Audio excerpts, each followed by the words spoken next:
아이유, 지코랑 이웃사촌이 되려면 얼마나 필요할까요? 셀럽하우스 뽀개기 3탄 지금부터 시작합니다. 용산 신흥 부촌으로 떠오르는 아파트가 있는데요. 바로 이촌동에 위치한 레미안 첼리투스입니다.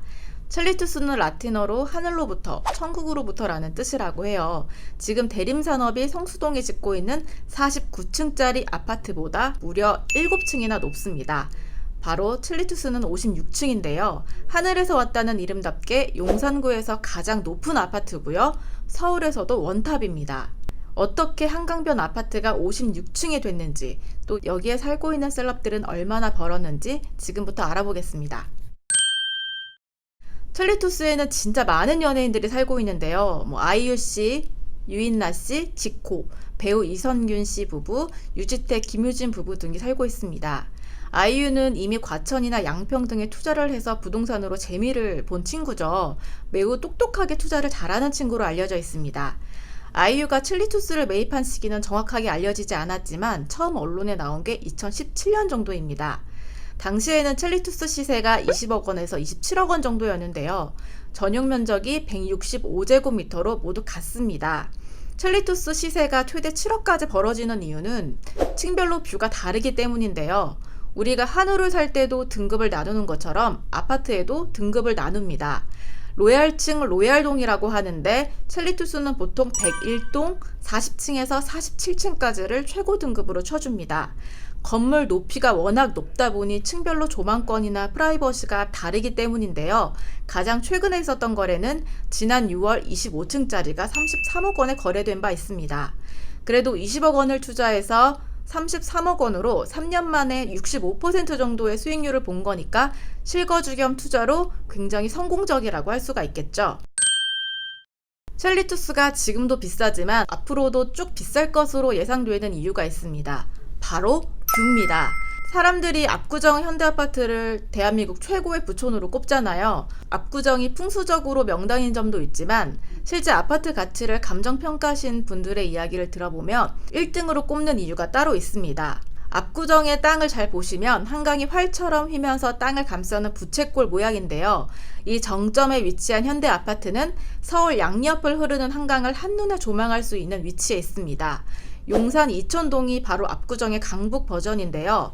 첼리투스는 용산구에서 가장 높은 건물이면서 한강 정점에 위치해 있습니다. 젊은 부자들이 뷰에 30억 원 이상을 투자한다는 건 앞으로 돈이 어떤 흐름을 따라 움직이겠다는 지표가 되기 때문에 한번 눈여겨보시는 것도 좋을 것 같습니다.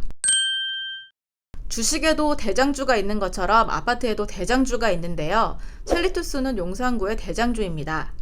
아파트 투자를 하시는 분들은 왜 이 아파트가 대장주가 됐는지 스토리를 알아보는 것도 재미있을 거라고 생각이 돼요.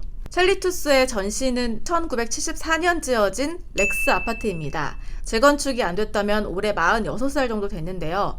렉스 아파트는 단 460가구였던 작은 단지가 삼성물산이 2015년 1대1 재건축을 통해 최저 36층, 최고 56층으로 재건축을 했습니다. 아까 첼리투스의 로얄동이 101동이라고 했는데요. 101동의 경우는 높이가 202m에 달해 서울 한강변 주거용 건축물 중 가장 높습니다. 첼리투스의 주차 대수는 가구당 3대 정도 되고 단지 안에 카페나 피트니스 센터, 도서관, 골프장, 수영장, 사우나 같은 여가시설이 올인원으로 포함되어 있습니다. 단지가 460가구밖에 안 되니까 프라이버시를 중요하게 생각하는 연예인들은 선호할 만 하겠죠. 제일 대박은 스카이브리지입니다. 아파트 3개 동을 각자의 17층에서 연결해주는 하늘다리가 있는데요. 삼성물산이 세계 최고층 빌딩인 두바이 부르즈할리파 꼭대기 첨탑에 응용했던 건설 공법을 적용했다고 합니다. 첼리투스 찐플렉스가 또 하나 있는데요. 바로 1대1 재건축을 했다는 점입니다. 1대1 재건축이 뭐냐면 재건축을 거주자들이 다 부담을 할 테니 일반 분양 물건을 하나도 받지 않겠다는 의미입니다. 사업비가 2,600억 원 정도 됐다고 하니까 가구당 추가 분담금이 5억 6천만 원 정도 됩니다. 보통 분담금이 많이 나온다고 하는 재건축 단지에서 부담하는 금액이 1억 원에서 2억 원 정도예요. 9년 전 분담금이 5억 6천만 원 정도였으니까 진짜 레알 부자들이 맞는 거죠. 특히 사업 추진 당시인 2011년도에는 유럽발 금융위기가 있었기 때문에 국내외 여건이 매우 안 좋았다고 합니다. 만약에 이 단지가 청약 신청을 받았다면 분양가는 얼마였을까요? 렉스 아파트 460가구 중에 딱 한 가구가 현금 청산을 받고 나가면서 일반 분양 물건이 한 건 나왔다고 합니다. 분양가는 17억 원이었습니다. 부자들이라 동호수 추첨 스케일도 남달랐는데요. 이 문제로 4년까지 싸우다가 결국에 대법원까지 갔습니다. 아파트를 10개 등급으로 쪼개서 같은 등급끼리 동호수 추첨을 했다고 하는데 추첨 한 번에 3억에서 4억 원 정도가 왔다 갔다 하니까 후폭풍이 엄청났다고 합니다. 그래서 렉스 아파트 조합원들 덕분에 아파트 동호수 추첨에 관한 대법원 판례까지 생겼다고 합니다. 어쨌든 조합원들 입장에서는 2011년 렉스 아파트 시세인 9억 원에서 재건축 분담금 6억 원 정도를 내고 9년 만에 15억 원 정도 프리미엄을 본 셈이겠죠. 첼리투스가 앞으로 얼마나 더 오를 수 있을까요? 아파트 가치는 주변 건축물에 따라 좌우된다고 할 수 있는데요. 첼리투스의 성장 전망을 보려면 이 아파트의 최대 장점인 높이, 즉 뷰가 주는 가치가 얼마큼 커질 수 있을지를 보면 됩니다. 지금 서울시 경관계획에 따라 한강변 주거용 건물은 최고 35층, 한강변 제일 앞동은 15층까지밖에 지을 수가 없는데요. 이 기조는 서울시 도시기본계획인 2040 플랜의 밑그림이 나오는 연말까지는 유지가 될 것으로 보입니다.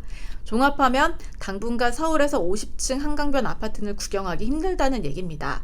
그러니까 첼리투스 40층 이상의 가치는 앞으로 10년간은 유지된다고 할 수 있겠죠. 또 코로나19로 점점 집안에서 활동하는 시간이 길어지고 있습니다.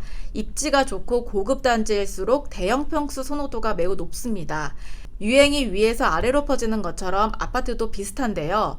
자기만족, 심리적 요소의 주머니를 여는 부자들이 많다는 점을 고려해서 일반 아파트를 투자하실 때 선택 포인트로 삼으시면 될 것 같습니다.